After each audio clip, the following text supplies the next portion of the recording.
minus 30 seconds.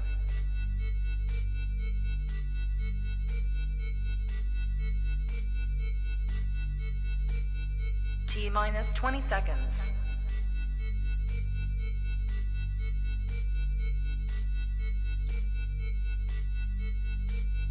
10, 9, 8, 7, 6, 5, 4, 3, 2, 1, 0.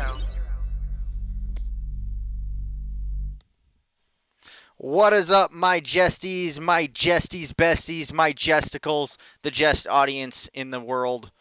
We're back. It's a Thursday, so you know what it means. We're going to do the wiggle fingers.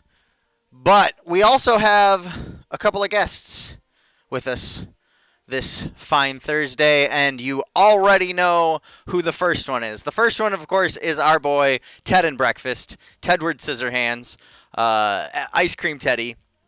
The one, the only. He's going to tell us a little bit more about what's going on with the greatest gloving gathering, the global gloving gauntlet, the G3, the globglag. A lot of G's going on over here. So I'm going to go ahead and bring in both of my guests because they're both sitting and waiting for the Discord thing. And the other guest is the one and only, actually the second, he is the second Jest. He is what I would call my understudy, the doppelganger of Jest himself, Scott Stevens. So, welcome, both of my guests, Ice Cream Teddy and Scott Stevens, to the stream. We are here. What's going on? I'm gonna go ahead. I'm gonna do some mix editing quick so that we can hear you guys a little bit better. I know that I have to turn down my music, and then I have to turn up the desktop audio on here so that we can hear you guys. So go ahead and say stuff. Testing. They're saying stuff. All right, so they can be heard now. All right, so welcome. First of all, Tedward, back to the stream. It's been a whole 7 days since we saw your pretty face. Yes, thank you. Appreciate it. What tidings of the glove gauntlet do we have today? You know I'm gonna eventually be in the same room with you, and I can just do this right and just around the neck and just anyway. Let me just find that GIF of Homer throttling Bart really quick. Basically. GIF. So I wanted to just kind of go over a couple things. I've had some questions kind of come up about the G3, and I just wanted to address a couple things as far as how the actual tournament works for anybody that hasn't done it yet or hasn't been to 4KC or watched the videos or anything like that. But first, we did sell out of batch number 1, so there are 10 competitors that have been registered, and we will announce those over the weekend. You can join the You Got Moves Discord by going to yougotmoves.com/discord if you want to find out first. And we are, I believe, 13 GA ticket sales away from unlocking batch number 2, which means that once 13 more people commit to their GA ticket, which currently sits at 1650, we will release our next 10 competitor spots.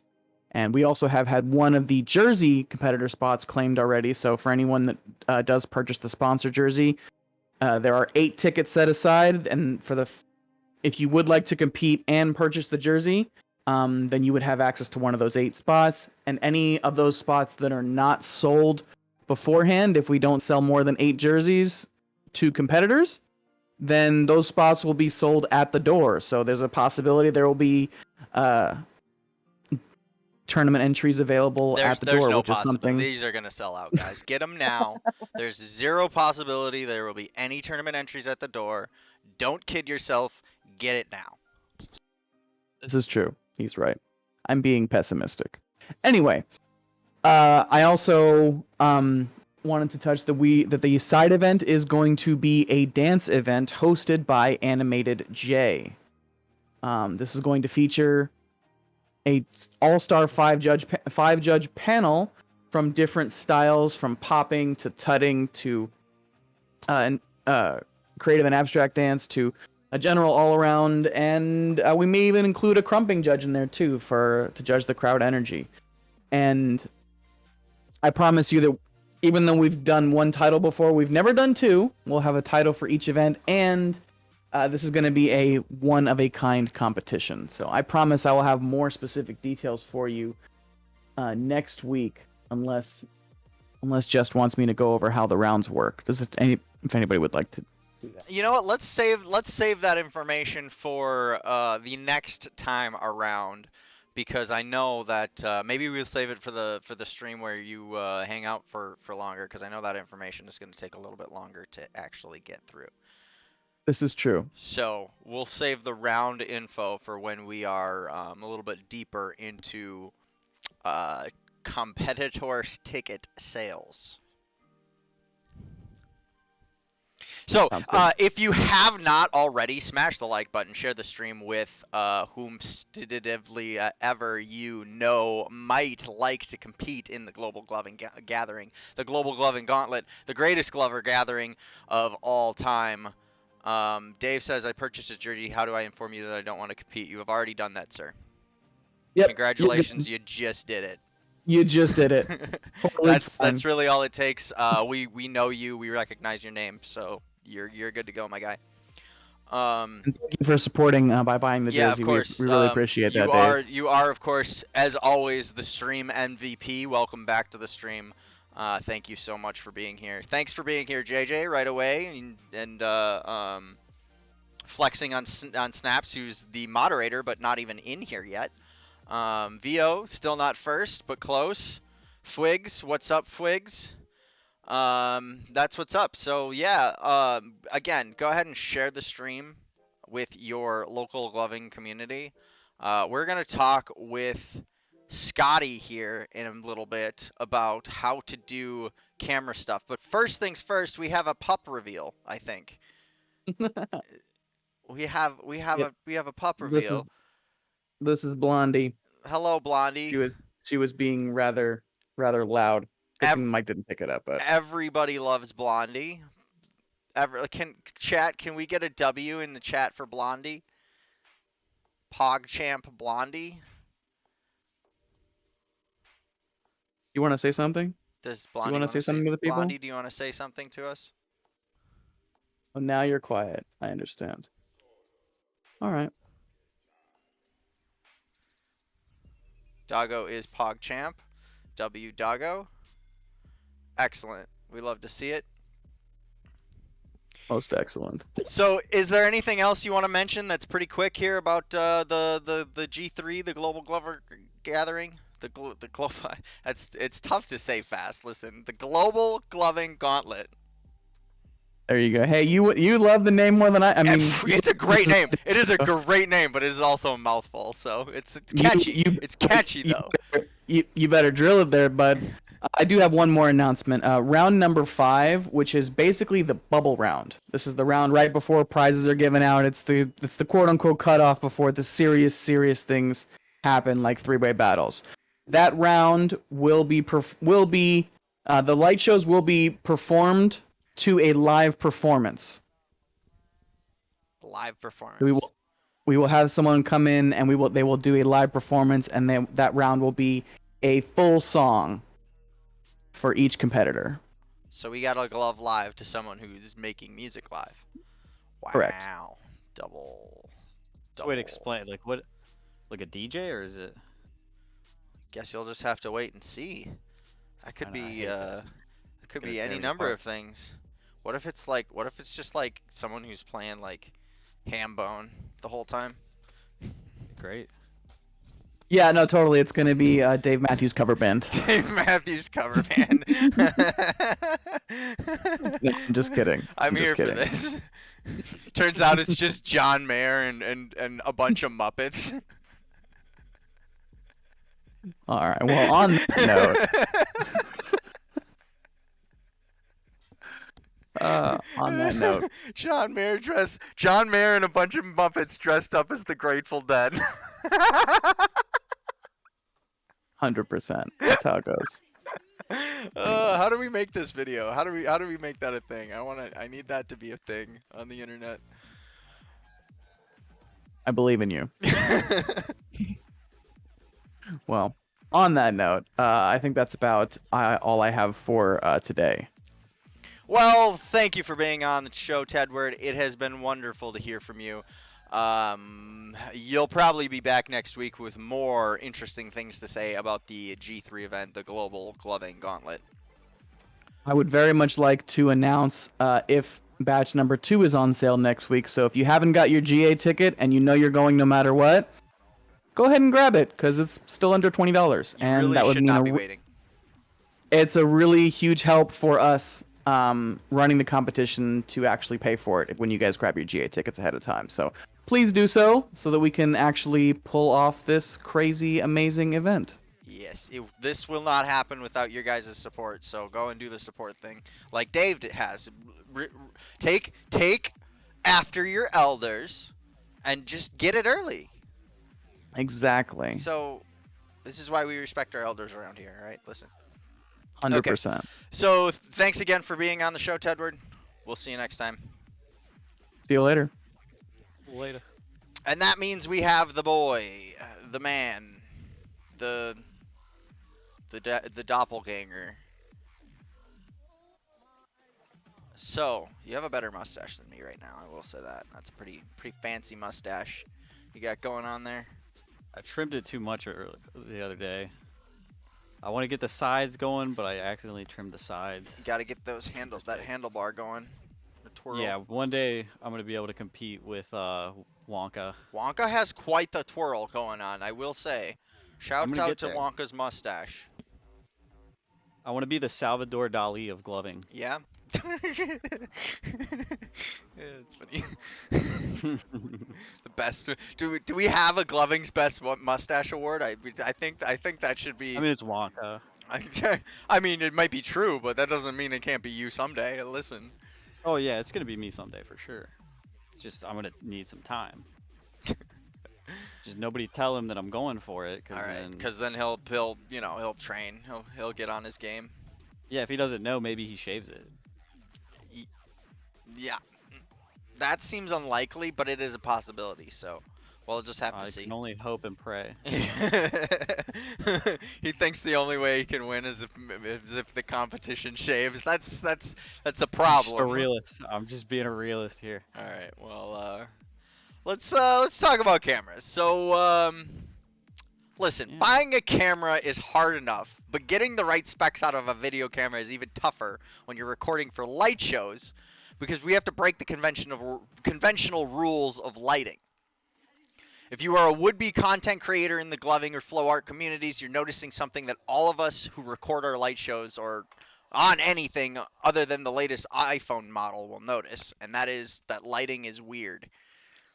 Some of this has to be handled by actual portable lighting setups, but the camera plays a huge part in what amount of light gets recorded.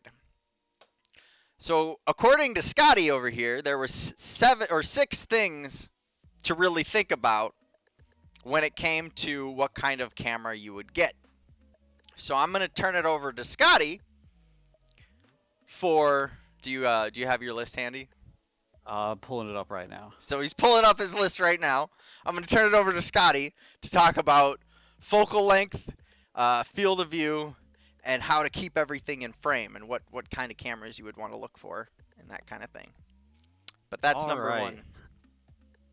Yeah, so the focal length and field of view, this is like super important. You just want everything in frame, and this is going to be impossible with certain lenses, so I'll pull my camera out and just kind of show you guys some things. So this is my best lens for portrait photography. It's an 85mm. You would never want to use this for gloving. I've thought about trying it, but your subject would need to stand about 25 feet away to get everything in frame. So that would be a logistical nightmare. You're not gonna, you just wouldn't do it.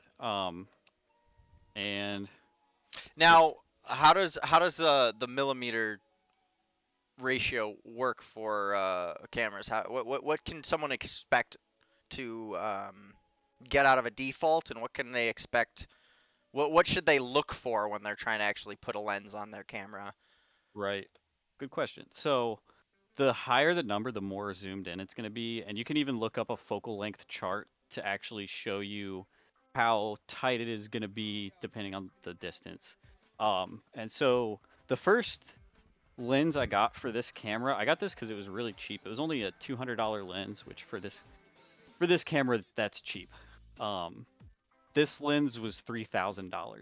Jesus. So this is a 11 millimeter. So it's a fisheye. You can see the lens protruding because of the curve that it has. This has an insane field of view. I think it's almost 180 degrees. So like, you can literally come like to the side of it right here, and you're probably still in frame. It's kind of like how my fisheye right now I'm almost perpendicular to the lens, and you can still see the fingertips. That one and that lens you're talking about, is that a fisheye or is that just a wide angle, super wide? This is a fisheye. So also one thing to think about is if you're filming on a full frame or a mirrorless or DSLRs. So you're gonna a full frame, it changes things. So a 50 millimeter on DSLR that's not full frame is essentially an 85 millimeter on a full frame. It's really weird. It's kind of hard for me to explain why that is. You're essentially not using the whole sensor, and there's a lot that goes into it, but essentially full frame is going to give you a wider field of view. So if you're looking at like DSLRs and like big cameras like this for gloving, definitely see if you can get a full frame.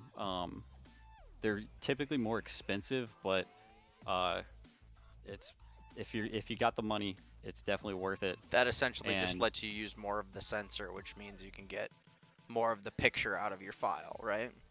Right, it's going to be better quality. You get a higher field of view, and the lens that you get is actually going to be that focal length. You don't have to do any kind of conversion, because it's some math. But essentially, 50 millimeter converts to 85 millimeter, and it goes that way for all the other lenses. Got off track a little bit. Where We're was I talking going about with we're talking about how to keep everything in frame, and Yeah. that tracks. It tracks. I thought I had another point, but I got off a little bit. But I've essentially found out that so with the 11 millimeter, it was just a little too fisheye for my liking. I thought it was okay. It worked, but then I tried this 15 millimeter. It's a 15 to 35 millimeter, so I can zoom in and out with it. It's really dark. It's kind of hard to see, but the 15 millimeter on the full frame seems to be money. I love the way it turns out every time. And honestly, for DSLRs and mirrorless and full frame cameras, like these professional cameras, I think the R5, what I have right here, it's one of the best. And maybe some of the newer Sonys might be better, but I've never got my hands on them, so I can't say. You use Yet. mostly Canon. Yeah, I already had Canon lenses, so I was like, why Makes sense. switch? That's kind of where I was at too. Yeah. Sonys are a little better in low light. And these are a little better at photography, and I'm a photographer, so it just made sense. Right. But maybe if you're solely getting a camera for gloving, I'd say look into a Sony. If you have nothing currently, probably look into Sony for the better low light. The other thing is the sensor size. This is just essentially going to determine your quality. The bigger the sensor, the more light hits the sensor, the more information you're going to grab from the camera. It's just good. There's not much more to say other than bigger number, better camera. So the number two focus on what kind of camera you get is that sensor size, which, as you say, bigger number, better sensor. Yeah, it's just essentially. I think I got like a 1-inch sensor in this or some number like that. It's good. More sensor, more light, more better. We like light around here. Why use many word when few word do trick? Exactly. Number 3 then tends to be low light ability. Its Yeah, some capabilities cameras- in the dark. Look, yeah. Capability would have been the right word there. But that one's obvious. We're shooting in the dark. That's you just as you can see by the fucking shitty ass VR videos I recorded, they were too dark. The quality got shattered. If you want to see what happens when the videos are too dark, go watch my VR videos. That's what happens. It looks pretty bad. It's gonna be straight up. So the answer to that usually is external lighting. add but more lighting. Yeah. But We, there are we certain did cameras not that do better in low light scenarios than others. And I know that for example, I bought the Canon 7D Mark II because they told me it does better than the Mark I in low light scenarios. And I would say, yeah, it kind of does. I wouldn't call this a lot of light. My backlighting is on, the second lowest setting. I don't have much front lighting except for what's going on with my computers washing back on me, and yet this is capturing pretty well, I would say. So the other thing that's nice about when you get a DSLR or a bigger body camera is that you can end up using it as a webcam if you get the right connections for it. So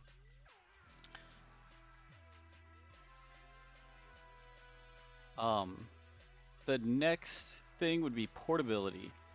And this is where GoPros enter the battlefield. I'm Challenger never has- I'm never bringing this to a festival Nope. ever.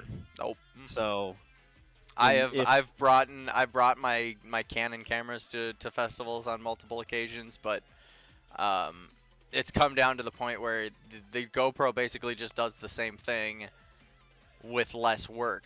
Even though it's not quite the same thing, it's close enough. yeah.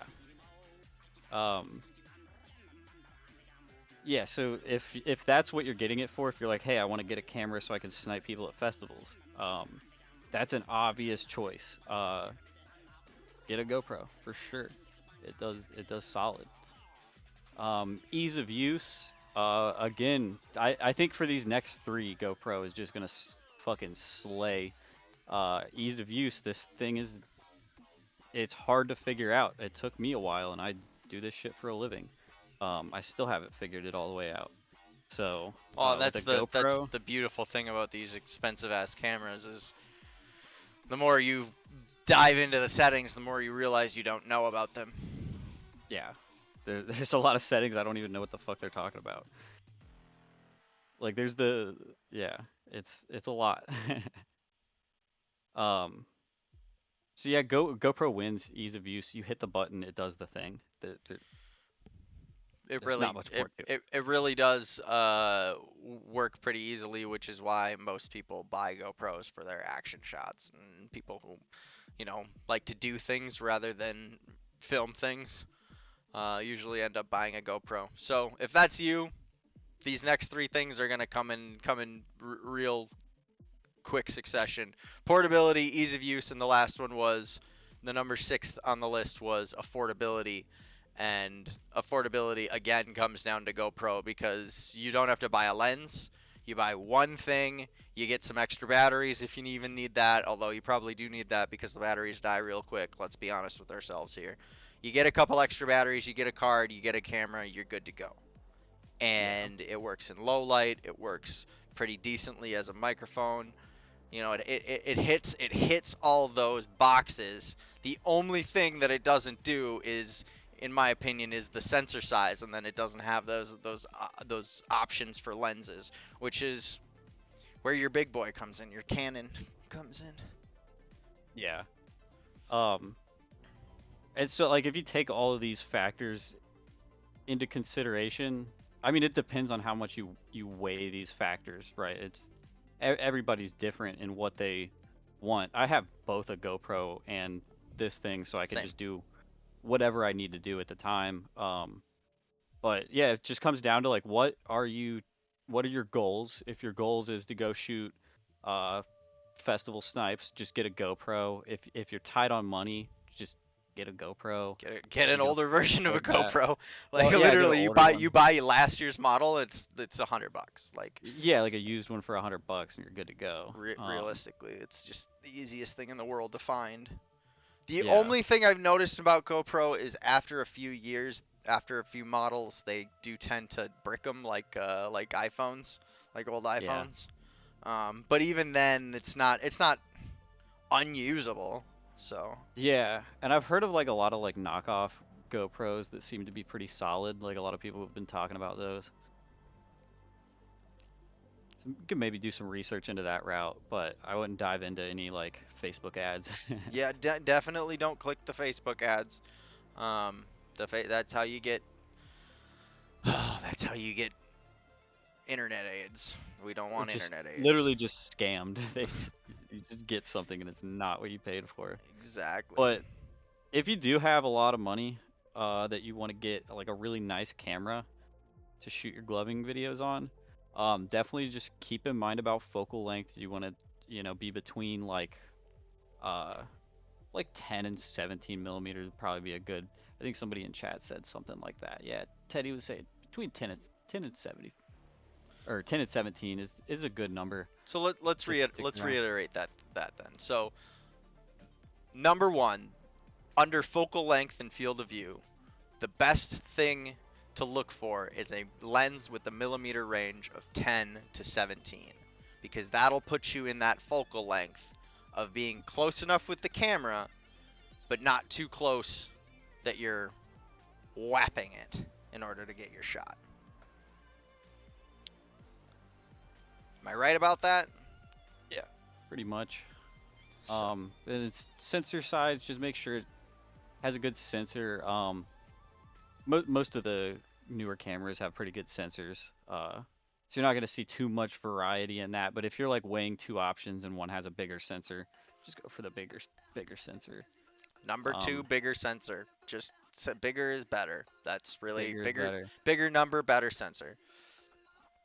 And then the low light ability, that's where just maybe look into Sony. I've always heard Sony's good in low light. I don't have too much experience, but my buddy Josh Lee, he uses Sony, and honestly, I feel like comparing his quality to my R5, and his camera's nowhere near as expensive as mine is, it's pretty fucking close for gloving videos. Of course, if we're taking photos, mine stomps his, but if you're just getting a camera for gloving, probably go for Sony. Best bet there, probably. Wish I would have known that before I bought a Canon, because I bought this Canon. I bought it for specifically, of course, gloving videos. But Yeah. I ended up using. I was always a Canon guy because I had ended up getting a used T3 back when I first started in order to film, because I knew I could get a cheap fisheye lens for it. And this lens has basically served me throughout my entire career. This lens is almost older than my sponsorship, so. Yeah. The difference is honestly probably going to be pretty negligible. But yeah, if you have the option, definitely check out Sony. So Sony does low light very well. Turns out GoPro does low light pretty well as well. Surprisingly, because they got a really small sensor in there. Right. I'm not sure what. I don't know. The software that GoPro has developed is kind of insane. Like when you look at like their like motion stabilization, like they got some people cooking up some crazy software. So I wouldn't be surprised if that's how that's able to do the low light. It's got AI in there writing code to fill in the gaps with the light. That'd be pretty cool. And Yeah, that explains why they end up bricking the cameras, and they just get worse after time, because if they don't have the updated software to do the low light ability, it just gets worse and grainy.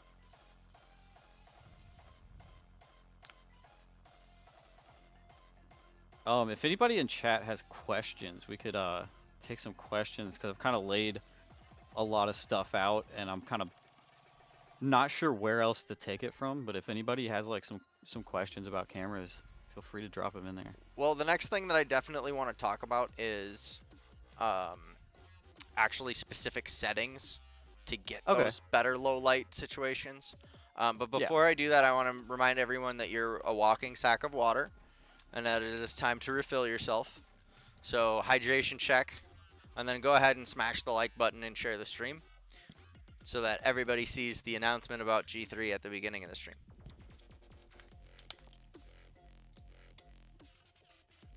Oh look, Andrew's here. We were talking about your mustache, Andrew. No, we weren't. I mean, no, we weren't.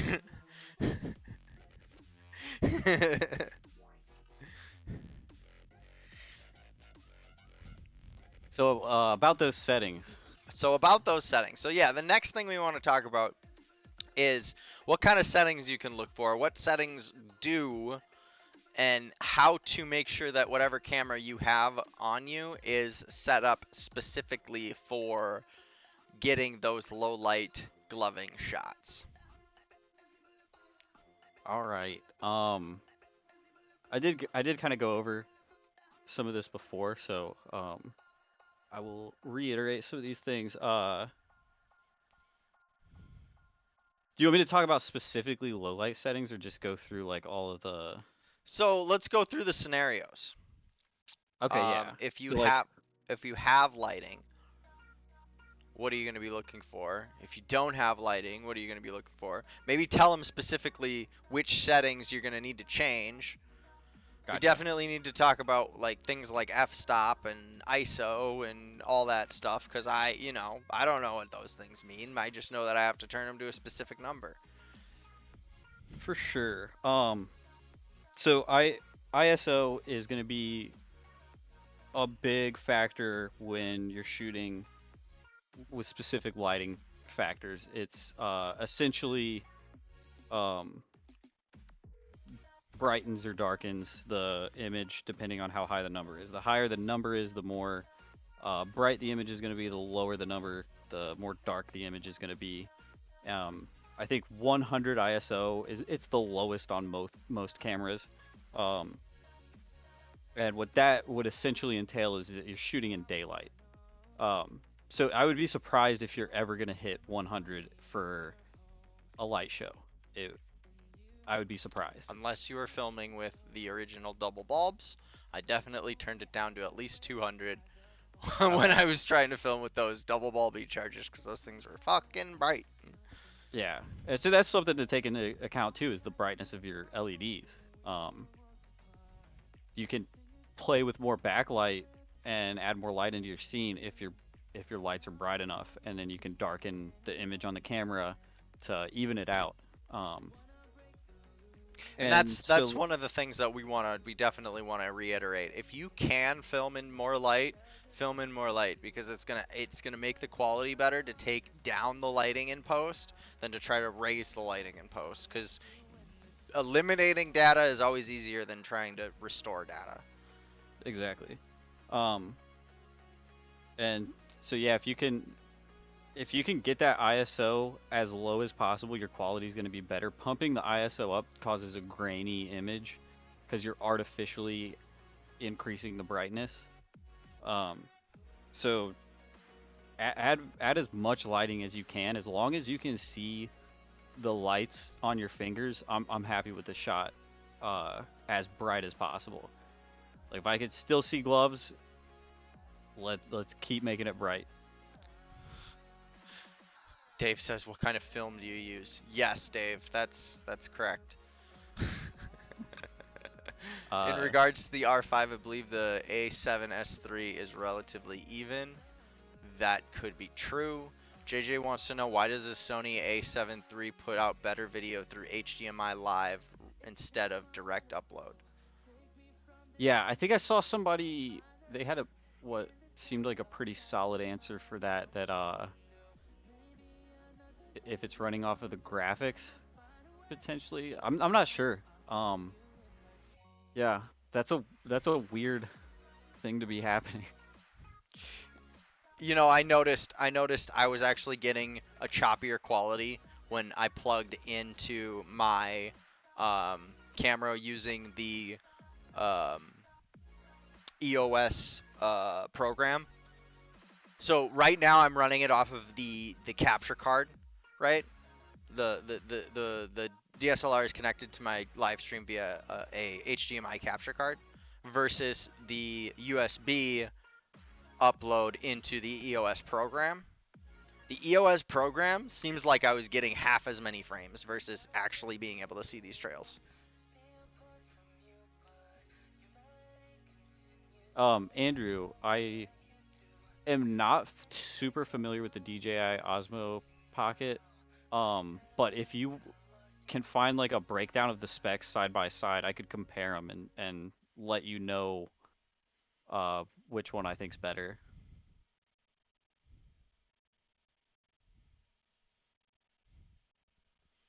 So other than ISO for low light, f-stop's gonna have to do, so like the three ways to brighten or darken the scene on camera settings are shutter speed, f-stop, ISO. You have three different things to play with, and they each kind of come with different side effects. So like brightening it up on the ISO is gonna make it grainy, so you don't want to do that if you don't have to.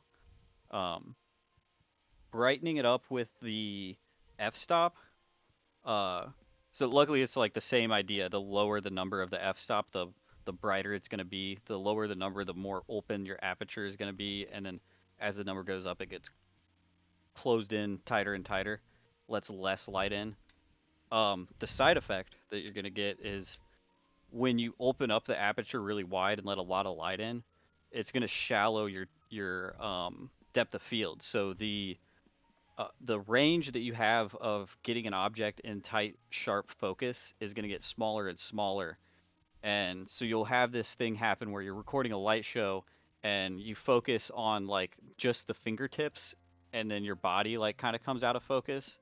And so this can cause problems if you're doing like depth work and shit where like one hand's out of focus, one hand's in focus. So And that's also one of the reasons why, or is it auto ISO that would be the reason why? A problem I noticed a lot when I was using this DSLR at the very beginning of my career is that it would darken when I would get real close, so the lights were brighter. But then you pull away and it gets bright again. And I'm not sure if I think that's auto ISO or is that autofocus. What setting were you shooting in? Like full auto or? Wonderful question. It was so long ago I don't know. Okay. Even then I don't know what I was doing. I just know at this point that I have everything on manual because otherwise it does things like that. Right. Yeah, I would say just definitely always shoot in manual so you can nail in perfect settings, and then stuff like that's not gonna happen. I would assume that would be auto ISO, because typically when you're shooting video, it's not gonna automatically change the shutter speed, and it's not gonna automatically change the f-stop. It wouldn't make much sense to do that, because with video you don't want your shutter speed to be up and down, right? Crazy. And then same with the f-stop, like then your depth of field is moving around and it's just going to look weird. But you can change the ISO, and the only thing that might change is maybe a little bit of graininess comes in, and it would be pretty negligible. Sure. JJ says, my videos never look as crisp as my HDMI live feed unless I leave autofocus, which adds the weird zoom in and out. Also, what's the preferred metering mode for light shows? Metering mode, what does that mean? Metering mode. I'm gonna have to look that up because although I do this professionally, I'm self-taught, so I don't really know terminology that well. Okay, it's just the correct shutter speed and aperture. Okay, so we're getting into that. Metering mode. is how your camera determines what the correct shutter speed and aperture should be. Unless he just means if it like metering mode is in like this mode button where I would just say go full manual and put the settings in yourself. Camera exposure? Okay. Yeah, so oh right, the meter that's like the line that shows you like -3 to +3 for overexposed, +3 underexposed, -3. So I don't even look at that when I'm shooting light shows. That it doesn't even cross my mind because it's going to be -3 like off the chart because of how dark the scene is going to be most of the time. I just make sure it looks good to my eye. And usually that just comes down to like dialing in the settings and keeping the ISO as low as possible, aperture between like 5 and 7, shutter speed always 1/30 if you're shooting 30 FPS, 1/60 if you're shooting 60.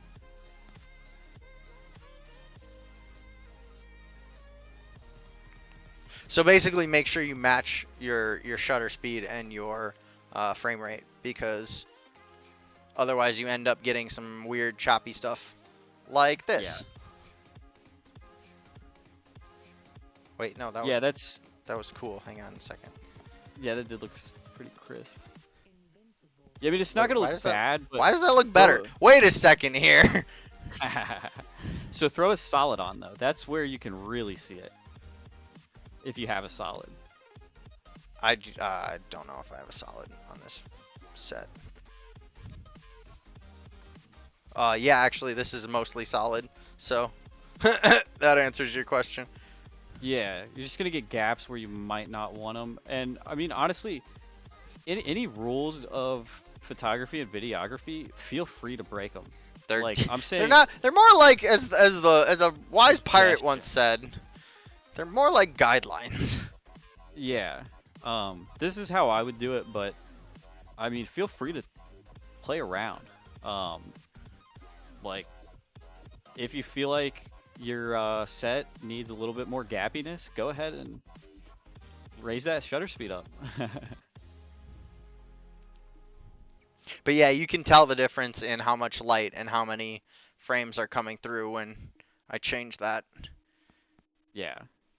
The other thing that shutter speed can affect is motion blur. So, one kind of bad thing about having your shutter speed 1/30 if you're shooting 30 FPS is your hand can appear almost as a complete blur when you're moving fast.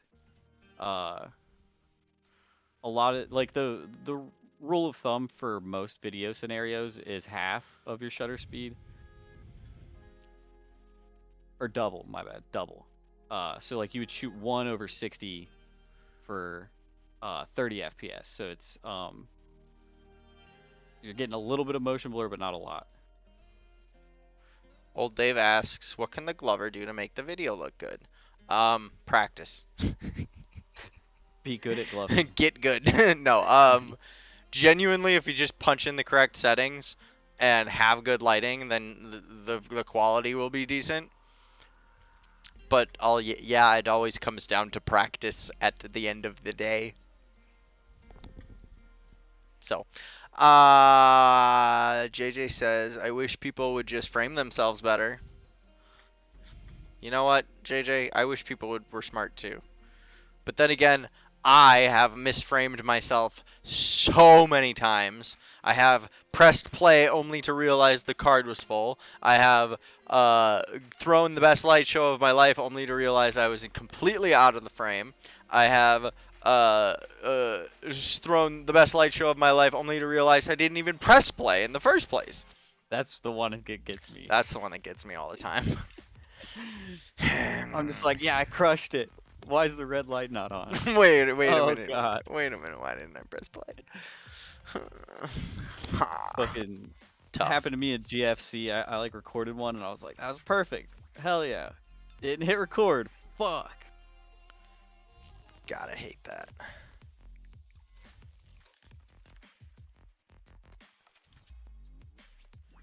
think that is probably one of the most heartbreaking things to do when you are a glover. You ever So- just like come and you're just like a battery dies, your camera dies, you know, it's just like Yes. You have one of those days where literally everything's not charged. Everything is scattered. You're missing your cards. Your lens is smudged. Literally Okay, everything. Andrew brings up a really good question, and that's the debate of what frame rate looks best for light shows. So the main options are 30 FPS, 60 FPS, and 120 FPS. And the big difference is going to be that each individual frame, like let's say I do like a whip, right? You're going to have like one frame of that whip. So with 30 FPS, it's going to move like more distance than 60 FPS and 120 FPS. So essentially like the persistence of vision of like what you're seeing at any one moment in time is an image with a video. You're seeing the individual frames, and 30 FPS is going to show you the most amount of movement per frame of those three options, and then 60 obviously being in the middle, and then 120 being less. So I am in the boat that 30 FPS is the best. So less FPS equals more trails. Exactly. That's what I'm getting at. That's And then interesting. more FPS might be a little crispier.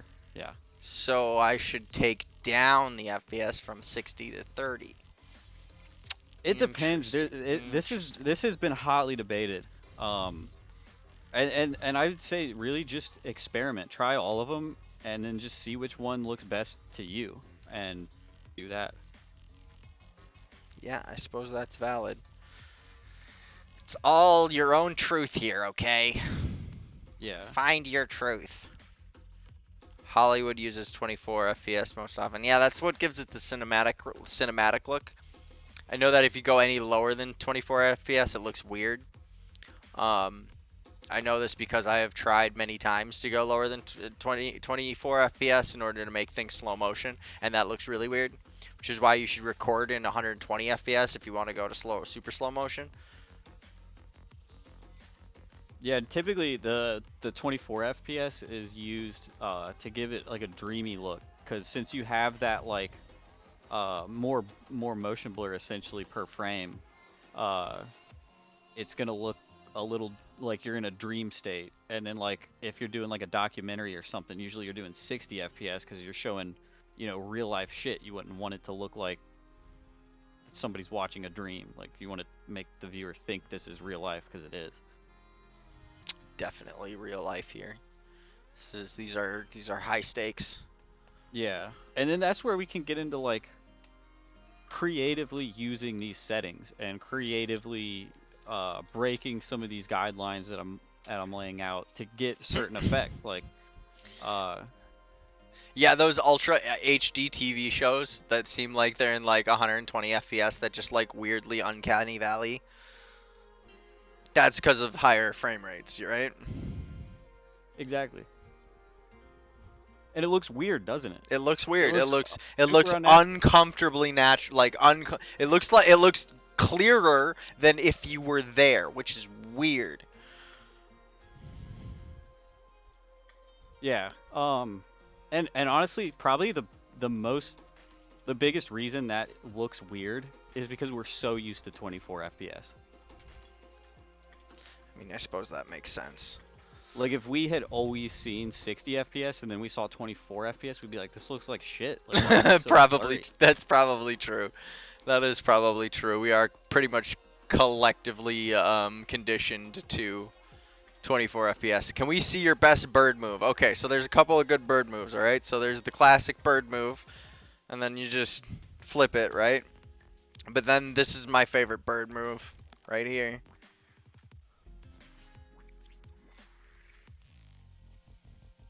I've got some pretty good birds myself. Yeah, you want to see my favorite bird move of all time? fucking got him. Did you do the thing? Mine's delayed. Damn it! I was gonna do it. I was gonna do it. Fuck. It's just like when Dustin stole my D's nuts joke the other day. He hit someone with a Hades? No, I got an even better one. I came up with this one on the fly. I tried to get you and Teddy with this earlier, but you guys just accepted it and just moved on. Didn't say anything about it. So I was talking about a video project, and we were like, yeah, we need to talk logistics, and I was like, yeah, we could write up a 2.0 FD. And Josh Lee was like, what's a 2.0 FD? And Dustin chimes in like 30 seconds later, 2 of these nuts. Bro, I was gonna say that. Yeah, well, you gave him 30 seconds. I mean, what do you expect? Look, I sit my phone down. I'm like doing something on the computer. I look down and it's already gone. Bro. Okay. Yeah. That's like a misdemeanor fine. Like, you don't steal a D's nuts joke. That's burglary, like, burglary of private property. There is distinct monetary value on that property that he stole from me. PM Bofa coming back. You haven't seen PM Bofa shows? Bofa D's nuts. Listen, you're gonna have to get a bit of a better D's nuts joke than that. Come on. You gotta really try to sneak a Bofa. You really gotta work hard in order to get us with one of these. Okay, listen. I tried that one day. Dude. We don't fall for Hades around here. Okay. There's so many now. Like, you gotta watch out for like fucking like triple syllable words now. Like, I tried to get Lust with Tecumseh earlier today. She was like, where's the best place to see the Northern Lights? And I was like, oh, Tecumseh, easy. To come suck these balls. Did she get it? Did she fall for it, or she was like, no, she replied with the correct answer? No, she probably like read it and was like, Tecumseh, isn't that Arizona? Like that. That sounds like Tucson, honestly.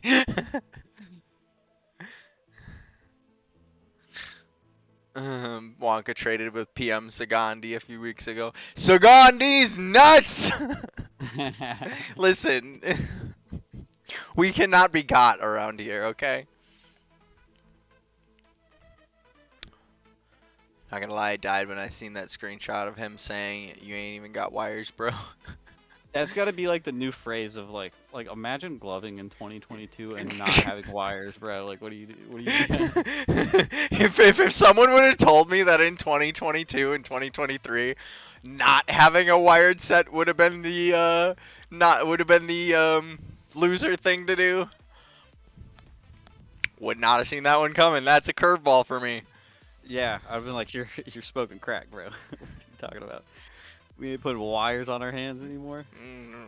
Stepping back. Well, turns out I was wrong. Yeah.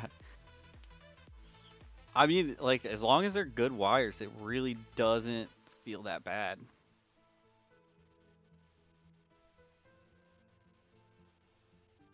Yeah. I realize I always come on here and just don't have my gloves on half the time when we're talking.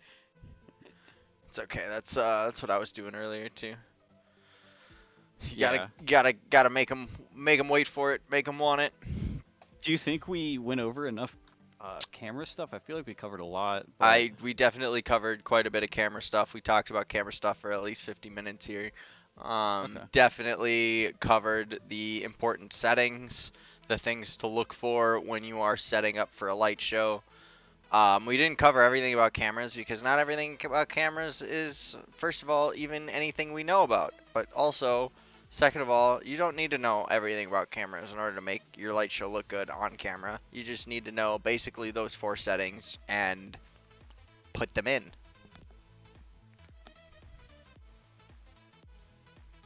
Funny story, I'm actually using Sidewinder's gloves right now. I accidentally stole them from her. Accidentally, he said. Which is hilarious. That's because all of the clothes got shuffled around on the floor, and then nobody knows whose stuff was whose. No, it's because I'm used to having like 100 sets of gloves. I only brought 1, And so I Uh-huh. saw 2 gloves sitting there. I was like, those are mine. Wrong. And it's honestly, it's hilarious, and it's almost karma, like in reverse, I guess, because at Four Kingdoms, fucking Blunt accidentally stole my like a really expensive bulb set from me. Like he was just like, "Whose gloves are these? They're purple and gold." I was like, "Oh fuck, those are mine." He sent them back though. He sent Nice. them back. Nice. Yeah, you don't want to lose expensive bulbs like that. I would be in a big F in the chat. Right. Andrew wants to know what the best setting for OnlyFans profile pics is. Depends on what you're doing. Pay me to record them for you. Turns out his main job is in porn. No, that's the side hustle. That's the That's the side hustle. Everybody's side hustling porn these days. It's a good year to do it. Not gonna lie. Is that because of the VR hand jobs or what? The VR hand jobs are doing all right. It's the other VR channel, which I cannot name, that's doing even better. Subscribe now to his VR OnlyFans. It's literally just me playing with my nipples the whole time.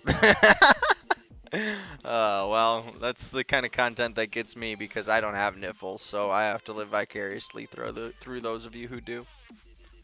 JJ, you getting the new wires tomorrow? I'm gonna have to know. Oh shit, JJ, send me wires in my package, okay? Just get me a set and then send them to me with the rest of the things.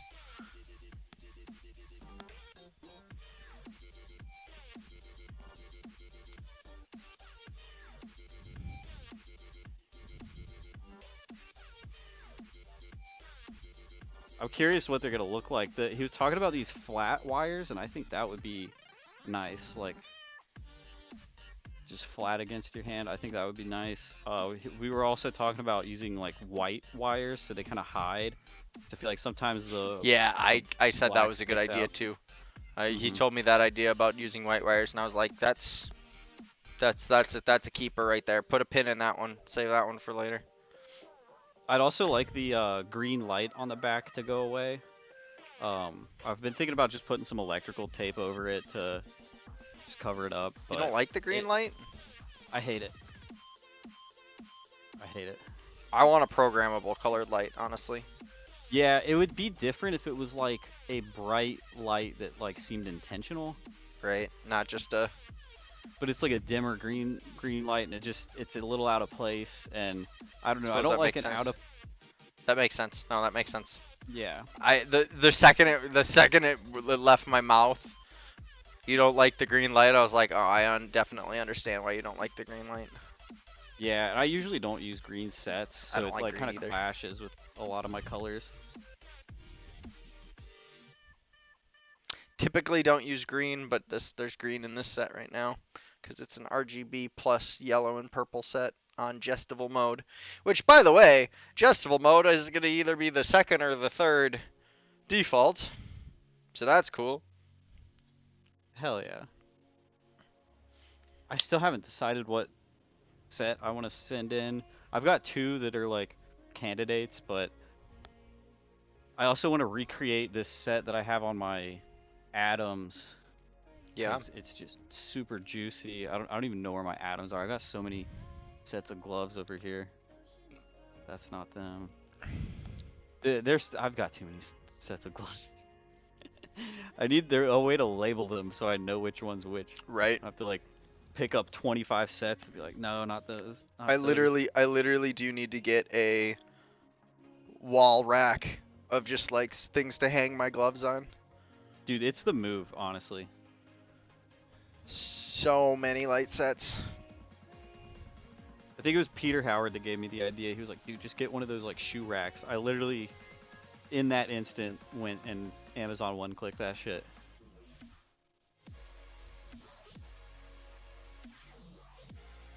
Is that the Gestival flashing pattern you're using right now? Yes, it is. So the way this works is it spits off 3 colors at a time and then a strobe gap, and then 3 more colors at a time, and then a strobe gap. And each of the colors that it spits is the smallest amount of color that it can spit without being a 0.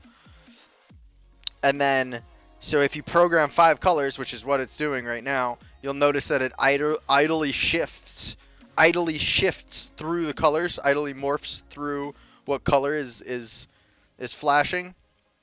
And you'll notice the pattern changes as you move. So basically it goes red, green, blue, purple, yellow, red, green, blue, purple, yellow, red. It's really cool. So it's like a candy morph at the same time as a crush strobe. Crazy cool. Not to, like, you know, toot my own horn or anything, but this is an original idea by yours truly. You should send me that. It's in the firmware for it is in modes. Oh, okay. Pretty sure. Yeah, Jest in class UF2 is where you can find that. So if you're in Halls of You Got Moved Discord, which if you're not, you can join it right now. The Halls of You Got Moved Discord you can find in the modes section, Jest in class UF2, and that is the correct firmware for Gestival mode. And I'm gonna go ahead and make a invite. Actually, I don't have to make an invite because we have a permanent invite. We have a permanent invite at yougotmoves.com/discord.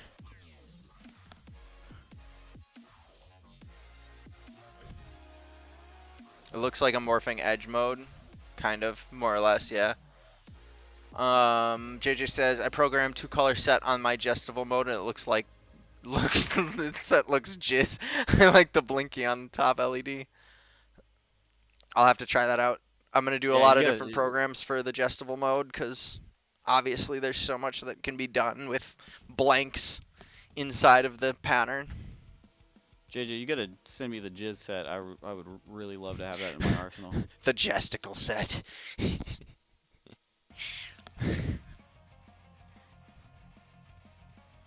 I think I'm gonna cut these lights behind me and get us a little darker here.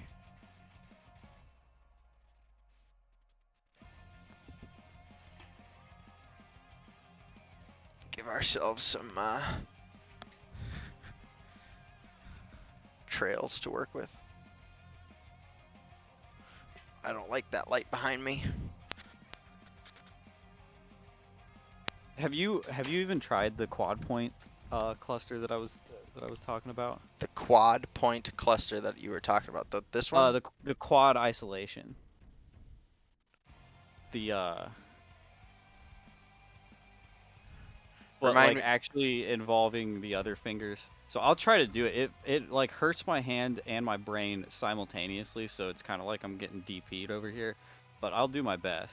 All right, let's see. You do this, and then I have to set up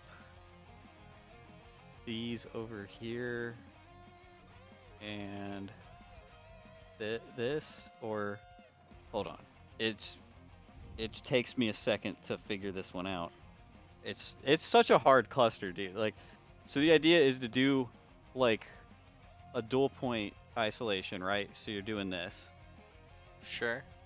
But you've got like these other 4 points that aren't doing anything, so they could isolate as well, right? So it's like that, you know?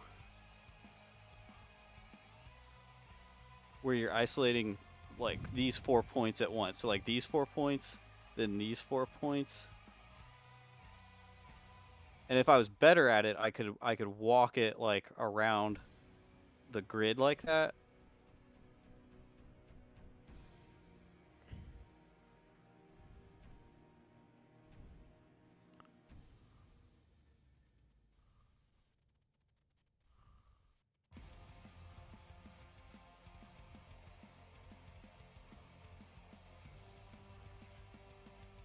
feels too simple to be what you're talking about.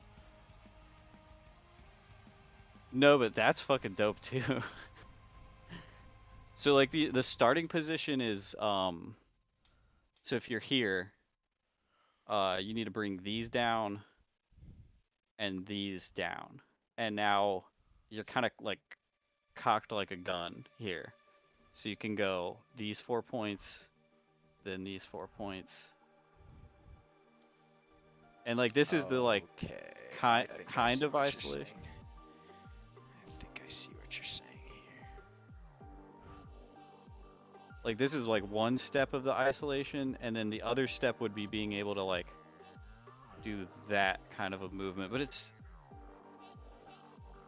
hurts my brain and my fingers. So let's see here. You start here, right? Or here. My I also found a my cool pinky is not transition participating there. with me right now. My pinky has said, nope, I have put myself on strike at the moment. Okay. Also, check out this transition to it. So if you're like right here, and you go boom, boom, boom, boom, boom, and now you're in that position. So up.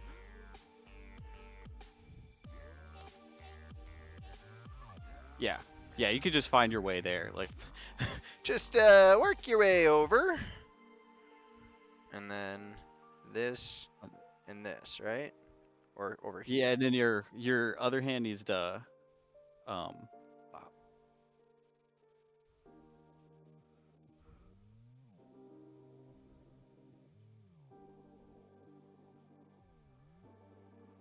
Yeah, that's it. No, I'm braining my hardest right here. It's tough, bro. You see what I mean, It's though? this hand position right here. Trying to cock your hand back all the way. Yeah. That is currently fucking with me. Unequivocally.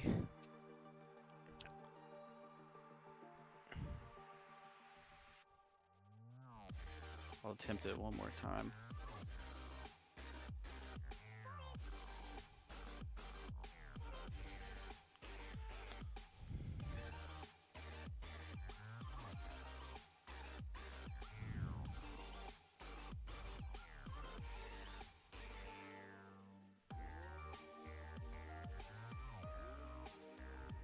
It's this move right here from, so I have to isolate these fingers and bring the rest up, but I feel like there's just no like mobility in my fingers to go up that way. I figured out what is happening here. Yes, it's essentially that. So you can do a one-handed dual point isolation with this. So like boop, boop, boop, boop. And if you do both of them simultaneously, then you get the quad point.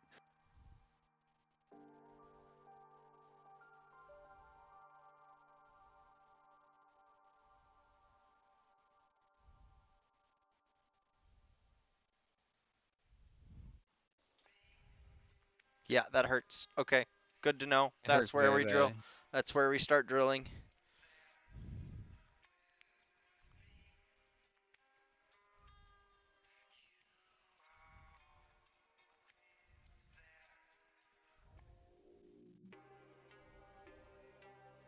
Yeah, that's been like my new like one-handed like exercise that I do like throughout the day is like hitting these. Really good for like training that finger strength. Mm-hmm. New and clever ways to make your hands hurt. Yeah. Because the old ones, they just don't make them hurt anymore. Like I can Gotta find I can new do ways. this. I can do this one all day long and my hands aren't gonna hurt. See, you say that and then you do it for 2 minutes straight and you're like, oh yeah. Fair. Fair, yeah. If I put my money where my mouth is, I would not be able to do that all day.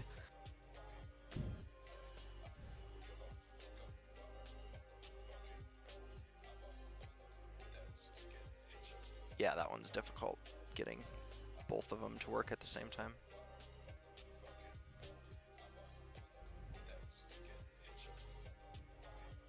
I've also been playing with a lot of like depth stuff from like this position.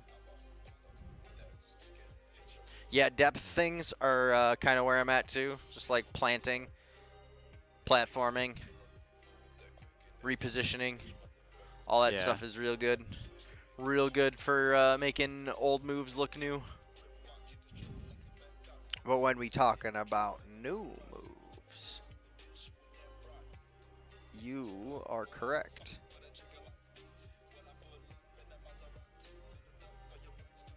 Wait. We have an idea here.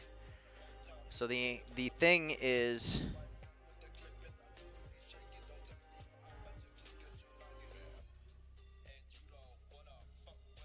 wait.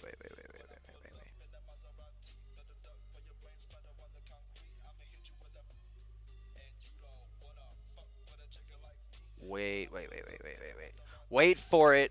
Wait for it. So if we do that at the same time as that, ouch. we ouch.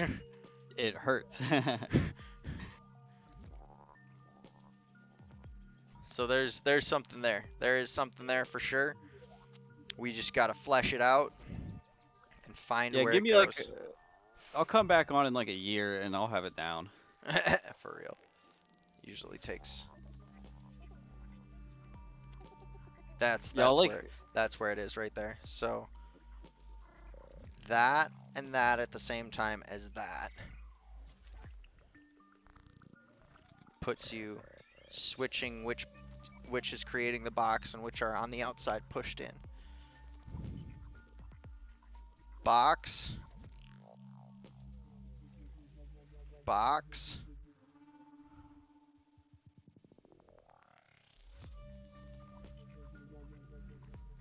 Ouch. Ouch. There's some interesting things there for sure. Good looks, Mr. Scott. Beam me up, Scotty. Yeah, I mean, I wouldn't have figured that one out if you hadn't showed me the pluster, so. Pluster is foundational. It seems hard, but it is not. It is a finger tut with a isolation downwards. My camera beat. You know, the one bad thing about that thing I mentioned earlier, the difference between using the HDMI cable versus the EOS software. Ever since I plugged in that EOS software, the HDMI cable does not keep my camera, or my camera doesn't stay on for long periods of time. It just thinks that it needs to shut off, even though the disable auto off is. Oh yeah, you were talking about that.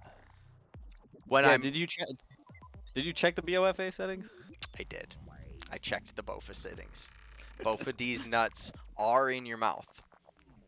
So, I don't know what else the problem could possibly be. I can't believe you didn't fall for that, bro. I thought for sure I had it. You almost had me last time, but I spelled it out in my head. I was like, nah, I'm not getting got by that I one. think if I didn't have to repeat myself, I think it might have went through. It's possible. It's possible. But I don't finally think you're gonna get me got with the other those. day. I got the other day pretty bad by my Minty Corbin. It was funny. It was like one of those Facebook posts where it's like each like zodiac, and they each had like drop your zodiac and I'll give you like one of these things, and mine was a compliment, and I was like, I like compliments, like hit me with a compliment. And he gave me two. He was like, you're good at gloving and you gave me some good fitness advice. I was like, dope. Like, could I get a roast to top it off?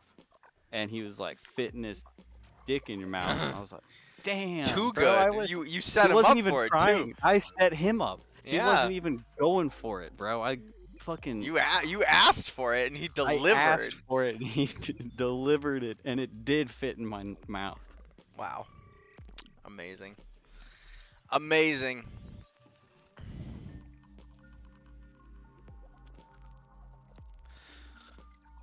So the next thing that I want to make a couple of videos on.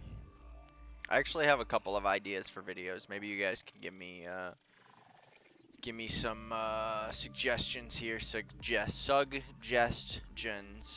You just had to. So I definitely want to talk about camera things on a video, so that's why we talked about camera things with Scotty today. I think it'd be cool to make a video about the difference between digits and dials. I think it'd be a cool video to make a video about maybe like viral gloving videos that have been out. Problem is there's so many weird gloving videos that have gone viral on TikTok that I don't think that counts. I don't think TikTok counts as viral videos, honestly. Like, you could get so many views on TikTok for like nothing. For literally doing nothing. I don't know if you've ever heard of the Jamie123 dude, but like this dude has the most views on TikTok of all time for a 4-second video of him just going like this in his mirror. And it's like, good for him. Congratulations, dude, you made it. But like, why though? Top gloving competitions. Speaking of top gloving competitions, the top gloving competition is about to be the Global Gloving Gauntlet. So, get your tickets for that. Yeah, one of these days. Got a couple of tutorials I need to make. We could make we should make a digit scales cap drill. We should make a wonton figure eights cap drill. What the fuck is an underwave?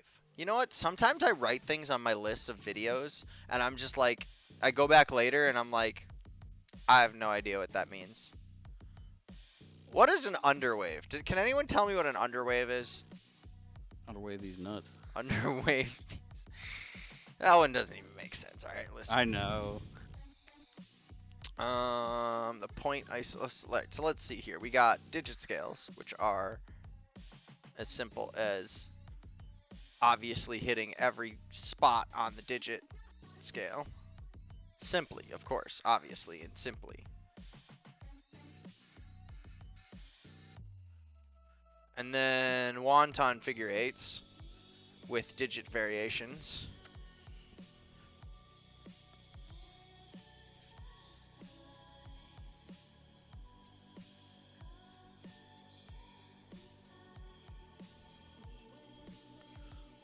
And then underwaves. What is an underwave? Are you talking like this, but like, I don't know. I don't know, man. I wrote it down on my list like I'd remember it, and it's not. Gotta be more specific. Than apparently, I need more information than. I do that shit all the time. Like, I'll go through my notes and I'm like, what did this even mean? Maybe it's this.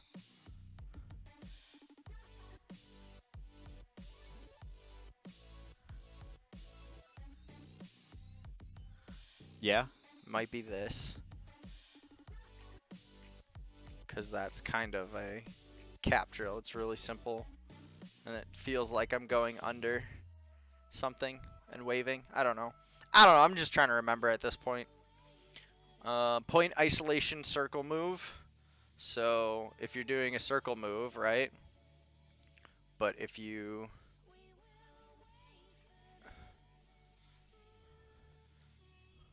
do a circle move, but you point ISO,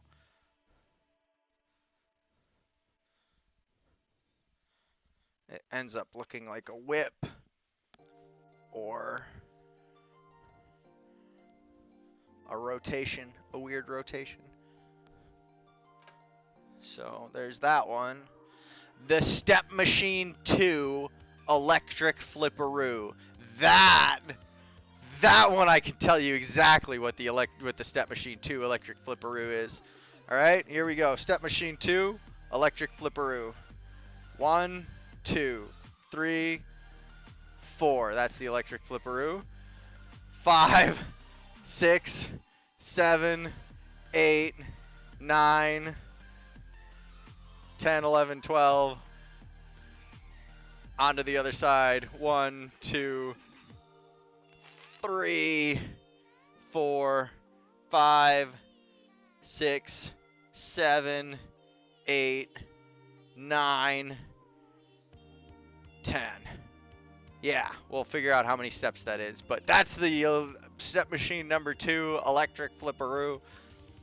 We're gonna make that cap drill at some point. Split macro scale. This macro scale is cool. Macro scale is this, right? So the split macro scale is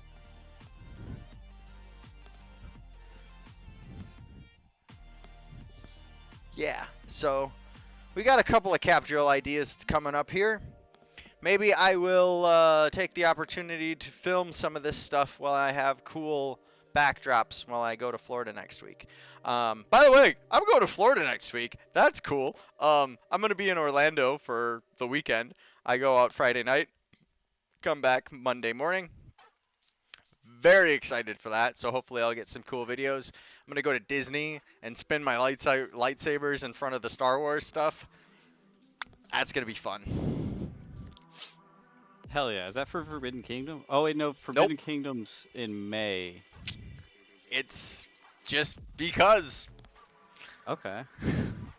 So, Forbidden Kingdom might be a thing. Forbidden Kingdom might be a thing.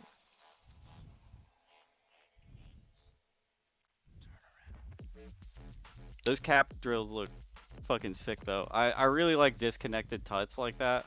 I suck at tuts, but whenever somebody disconnects them and shit, I love that. Having your tuts be able to have that layer of separation, but still have the rational connection, the spatial connection, peak in my mind. Yeah. Like when they break apart and then come back together and they hit perfectly. That's just chef's kiss.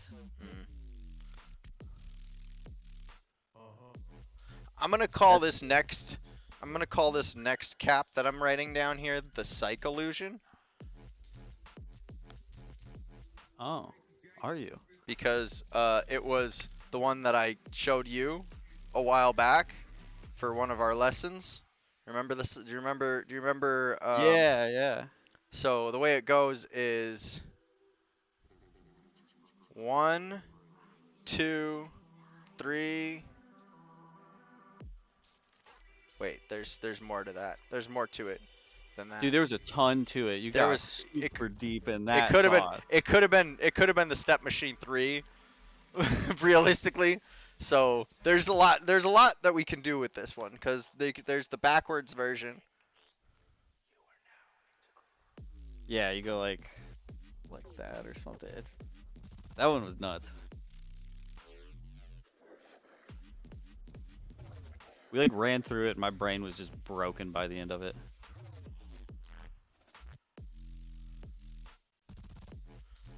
I haven't thought about this move in a while. And then it has this part that is the second part to it. I like the name though because it's like the illusion is like, oh, I got 6 fingers back here. Psych. That was my thumb. Psych. Yeah, I like that.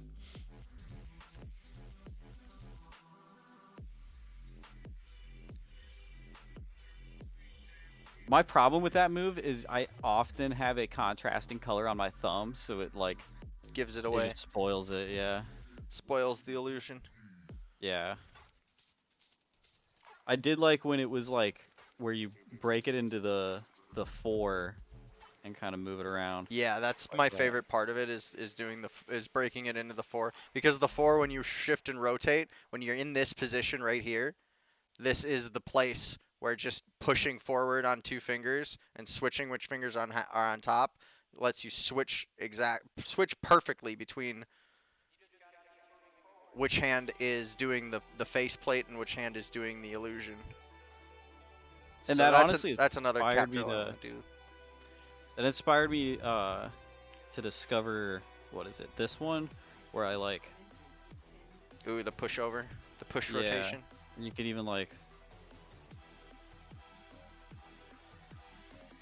utilization of the mobility of a thumb to do things where it makes the viewer go like, wait, which hand does that finger belong to? Exactly. Is it even a finger? Is that even a finger? No, it's a thumb.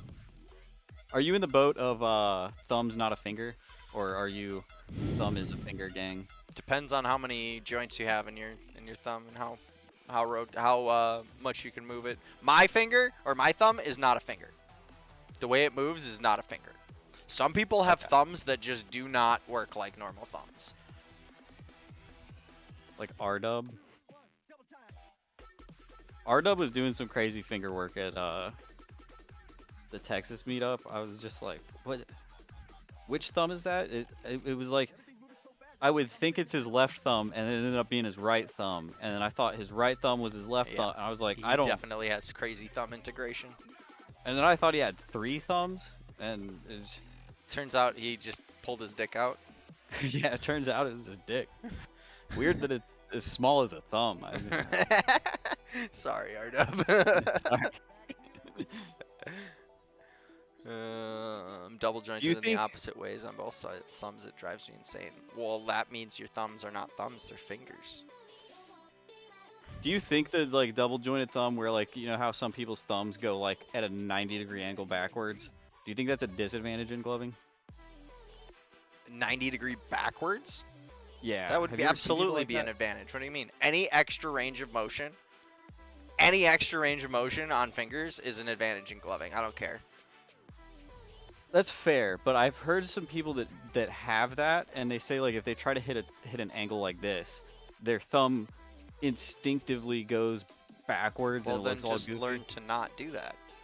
If you That's can fair. go farther back, that means you can learn how to put it straight up.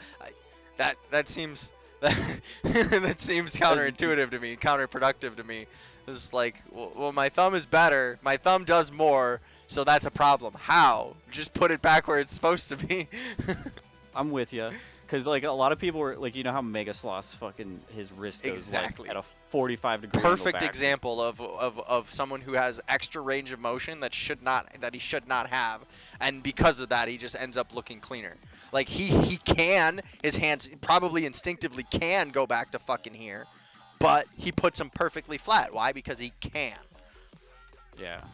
And I've seen some people say like, oh, it's even more impressive that he like corrects it back to a 90. I was like, no. I don't think it's more I don't think it's impressive. more impressive. I think it's more impressive the fact that he has no fucking wrists. I think that's the Yeah. impressive part.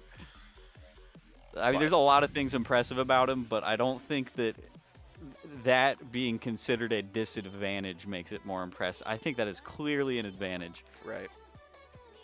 But I guess I was on the other boat with the thumbs that is a disadvantage, but I think you've swayed my opinion. I mean, it really just comes down to range of motion. If you Yeah. can make things look better because you have more space to work with, like that just is the facts. I mean, realistically, this doesn't look as good as this.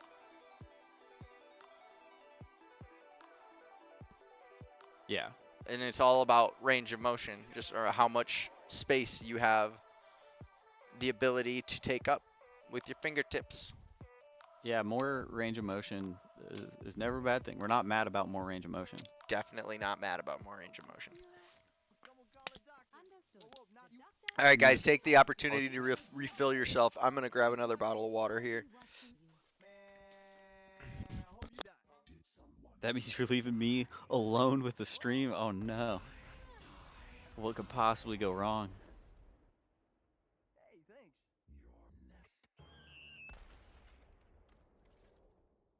I can't hear the music, by the way, so anyone thinking like that my musicality is dog shit, Yeah, he can't hear the music from my playlist. We still haven't figured out how to do a Discord bot with the music, and I always forget to send people the playlist.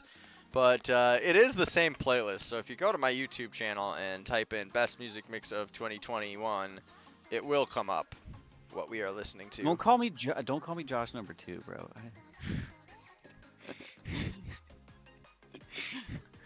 If anything, Jest I'm Josh understudy. number 1, bro. Like, No, this is my universe, okay? I'm taking over though.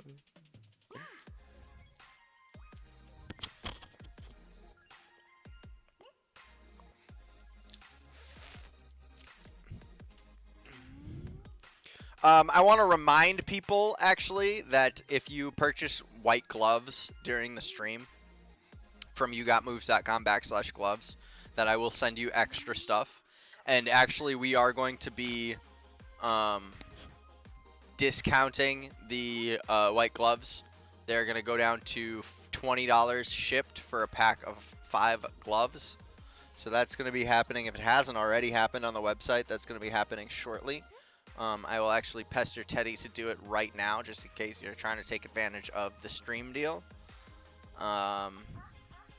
So yeah, that's a thing that's happening. I'm gonna tell him to do it right now. Discount the gloves now for the stream deal. Okay. So there he goes. Teddy's gonna go ahead and do that if he hasn't already. So let's go ahead and take a look-ski. We're gonna pull up our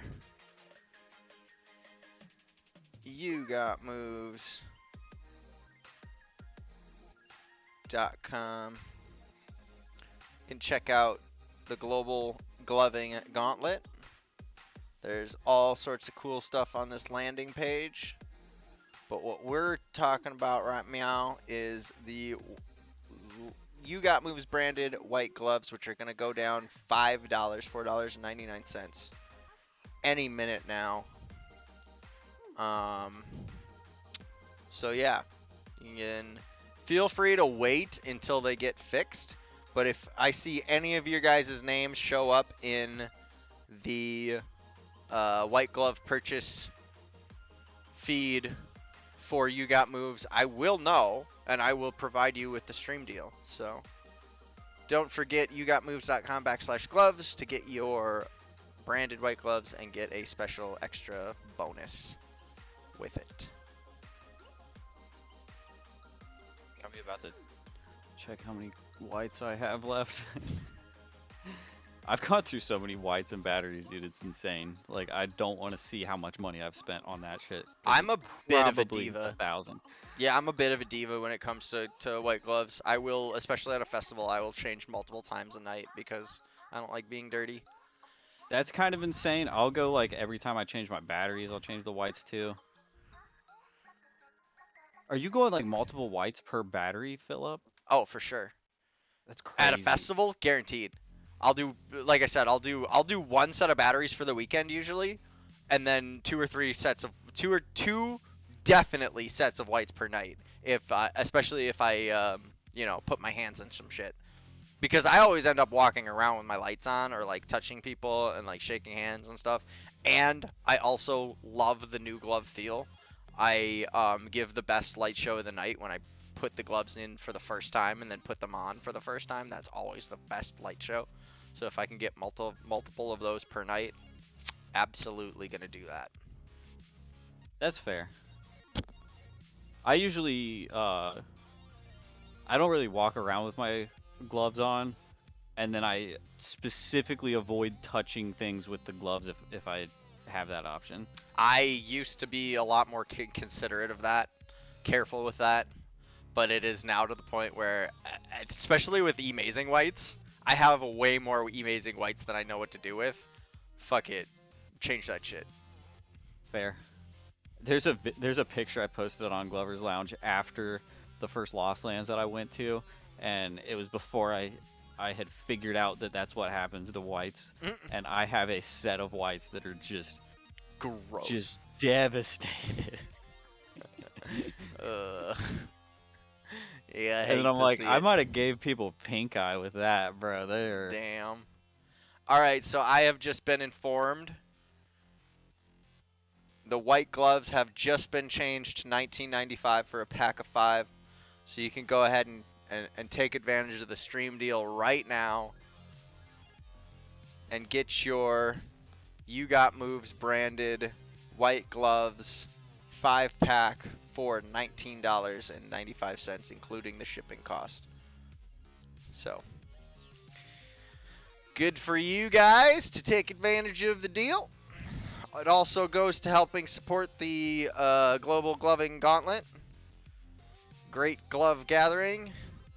the glob, glow, glob, glob, all that stuff. And maybe we should do something a little exciting next week. What should we do next week in order to get people hyped for the stream? Should I do another giveaway of like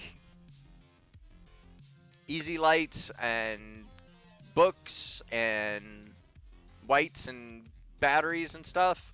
Should I tempt people with promises of toe light show using my toe socks, white toe socks? That's the one. That's the one? That's the one. That's the one? Alright, so next week, tell you what.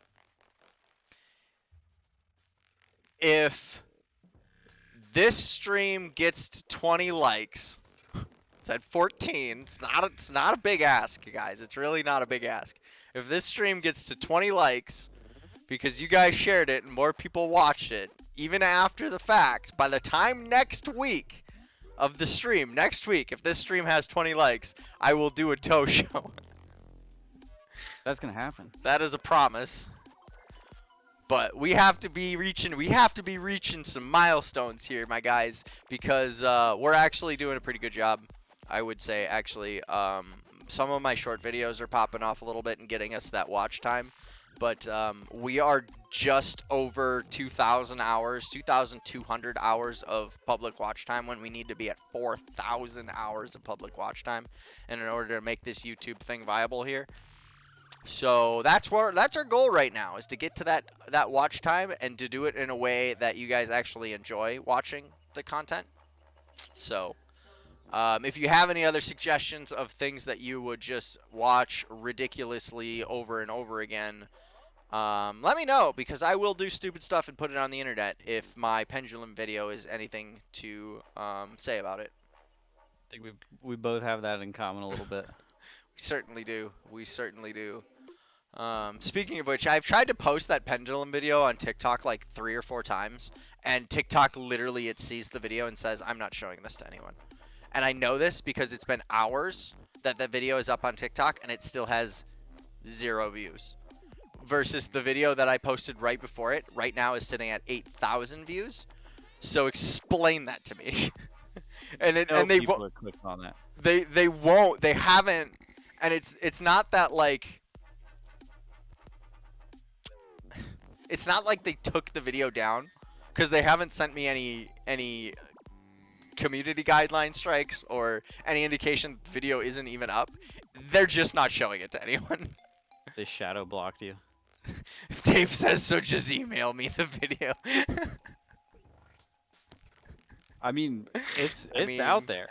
Yes, but like the point is that I wanted to go viral on one of these social media channels where it would be really stupid and appreciated, but you know, TikTok's a perfect place for it. That's so fucked that they shadow block. That's what I'm like saying. Like, it's absolutely shadow banned. There's no question that it's shadow banned, and it would be perfect content to go viral on TikTok. Like, I'm sorry if I am sounding conceited with this right now, but it is the stupidest video by far that I have ever made.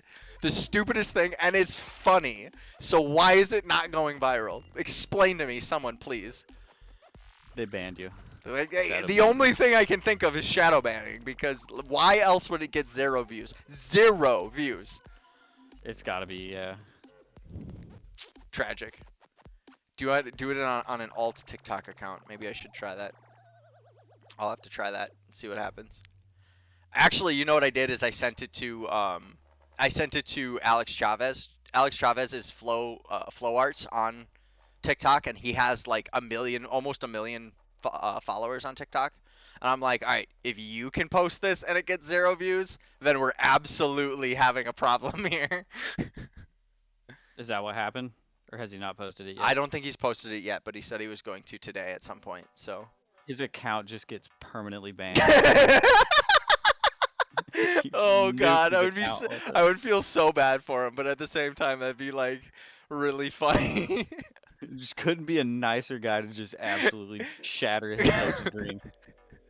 God, I would be so sad for him because he's actually got quite a big following on TikTok, and That's hard to do with something like gloving.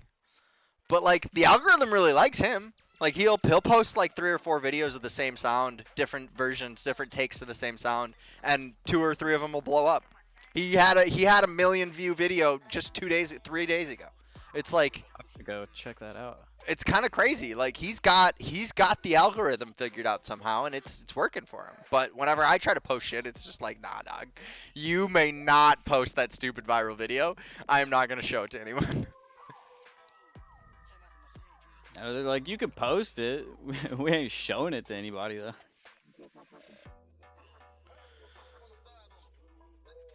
Ooh, I just found a little variation for. I've been messing around with this one. You ever fuck with this little bad boy? Vincent Van Flo showed me it. Wait, why is my Yeah, I was gonna say, why is your autofocus being autofocusy? This one. So you like grab that, and then you have this pinch combined with that alternating pinch.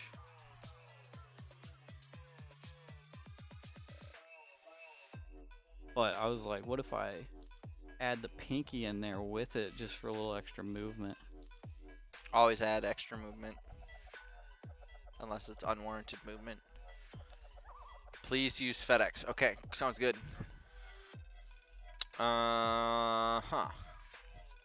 So, once again, just so you guys know, if you get this live stream to 20 likes by next Thursday, I will do a toe show.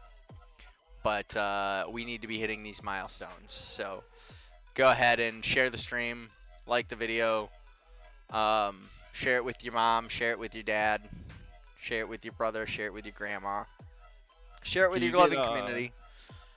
Can you get Danny Thibodeau on and have him do a toe show too? I've been trying to get feet pics from him for a while. He wants Danny Phantom Toes. All right, I'll see what I can do here. No promises. I wish Dustin was in the chat because he gets it. He gets the reference. He would absolutely be being a degenerate right now too. So I posted in pit battles. Like in pit battles, I'll do like a video watch through where I break down like who I thought won the pit battle. I keep hiding these little Easter eggs, so I'll have like a file on my desktop that you can kind of partially see. The first one just said a terabyte of gay porn, and like nobody saw it. Nobody saw it. And then for this, my man's is telling on himself. And then for this next one, it just says Danny Thibs feet pics. He wants to populate that folder. And that when Dustin found that one, he's like, bro, you're the god at Easter eggs. And I was like, yeah, I am. And then Seaway commented, he's like, why is that folder empty though? And I just put a crying face, like, yeah, I know it's empty. because we have to manifest the feet pics first. That's why. Yeah, I have it there ready to go just for once I get them. They say dress for the job you want. Have folders for the feet pics that you want. Okay. I'm gonna fill my whole 10 terabyte hard drive, and it's just Danny's feet. That's so many pictures. I'm gonna have to get like a high-speed camera. Can we talk about how many terabytes, how many pictures one terabyte is? Because yeah, I can pull that up for you right now. Because that's so many freaking pictures. It depends on the resolution. Like, let's say I'm using my camera that gets really high res photos, and I'm shooting in RAW because if it's his feet, I'm shooting in RAW. You know what I'm saying? So they're about 25 megabytes. 10 terabytes is a big number. What is that number? 10 terabytes is... How many zeros do I need to add into this fucking calculator right now? A lot. God, I want to do the math, but it's hard with such big numbers.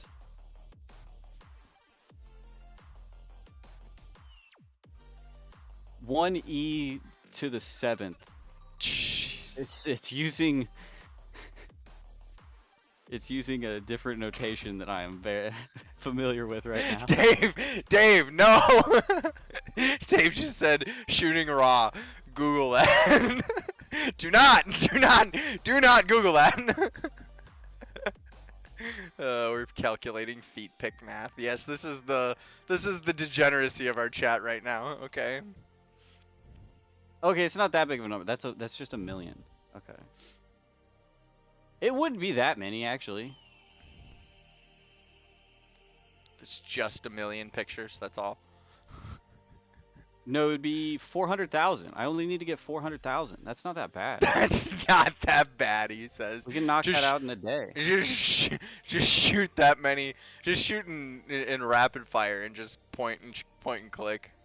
Oh yeah, dude, this thing has a crazy rapid fire. I don't know if my mic will pick up the sound because the shutter's actually really quiet. But the new the Canon R3, it shoots 30 FPS photos. So like, how many gigs? How many seconds of 4K video footage would it take to have 400,000 basically frames of his feet? Right. So if I'm so these files would be smaller though, because it's 4K and not like high quality photos. So it'd be a bigger number. But if I'm doing 240 FPS, we could knock it out quick. I just need like I'd say probably like an hour-long video of just his feet in 240p.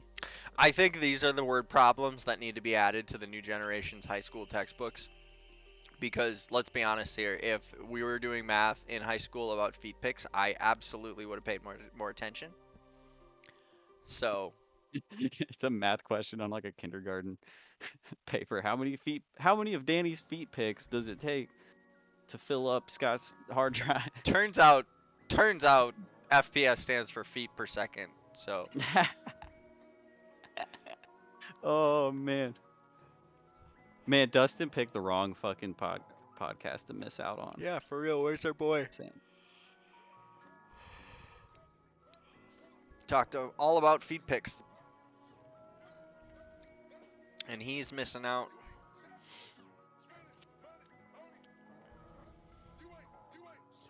Oh, yeah, if people were wondering what shooting RAW is, it's the RAW format. It's the highest quality file format, but it requires a lot of editing capabilities. Takes a special kind of program just to be able to open RAW files. Yeah. You can't just click on your camera and open the picture. It doesn't work that way. That's actually the reason why I built my new computer, which was very expensive, because my old computer couldn't handle RAW format 8K video, so I built this beloved beast. Don't look at that. Damn. That's pretty. I see the ROG logo in there. Yeah, so I got a Threadripper. It's a 24 core 4 gigahertz processor. Nice. I've got 128 gigs of RAM in there. I'm thinking about upgrading to double that, whatever that number is. The math. Nice. Because everybody's like, why do you need that much RAM? You're not using that much RAM. I am. I'm capping out the fucking RAM, bro. I'm not using that much RAM. I am. Yes, I am. Bars. I always think about one of my high school teachers. He was like, people are never gonna fill up a terabyte. Why are they even making petabytes right now? Me in one day shooting high quality video, filling up my 1 terabyte memory card. Tragic. Yeah. Here, I thought I could fit a lot of things on a 64 gig memory card. The answer is no. I use that much RAM, Sam. I am. Nice.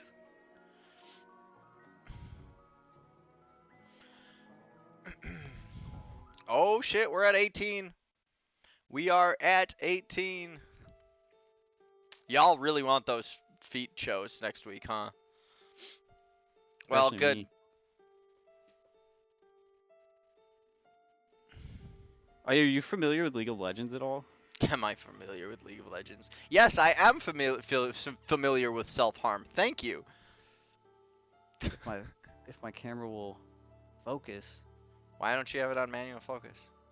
It's my webcam. Oh. There we go. Get yourself a That's cool. Get jinxed. Cause like Jinx, like from the girl from Arcane.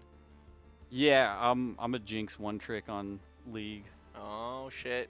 He's a Yeah. basic bitch. What, bro? Come on. Come on, man. Bro, I know nothing Like, about League, but I know Jinx is basic. No, this. You don't know anything about League of Legends. You just outed yourself. I just told you that. I know nothing about League. I mained her before it was cool. Okay. Alright. Arcane came out, and I was hyped. Let's just say that. My fucking main as the main character. That's pretty cool. I should have maybe talked about VR stuff. Maybe not. I don't know. That would have been. We could talk A about lot. VR stuff next time. Yeah. But in case you're wondering, or in case they're wondering, what is your YouTube channel called? It is VR Hand Jobs. That's VRHANDJOBS. VR Hand Jobs. Which somehow YouTube let him get away with. I was like, I'm gonna give it a try. If they don't let it go through, I'll figure something else out. But they sure enough. Sure like, yeah. enough, they we got no let it problem go with that. through. Which is crazy. I love that though. He's got the Photon kickback VR videos up. You can watch them on your regular machine, but they look the best on a Oculus. So Yeah, I go ahead noticed, and yeah, go ahead. I noticed it. If you're looking at it on a phone or on like a regular screen, it uses only the left lens, and so like everything's kind of shifted a little bit. So Interesting. but yeah, on your phone you can like move the phone around. Which Yeah, it's honestly kind of annoying I because just you're like trying to track. poke Yeah. and move it around and looking at things.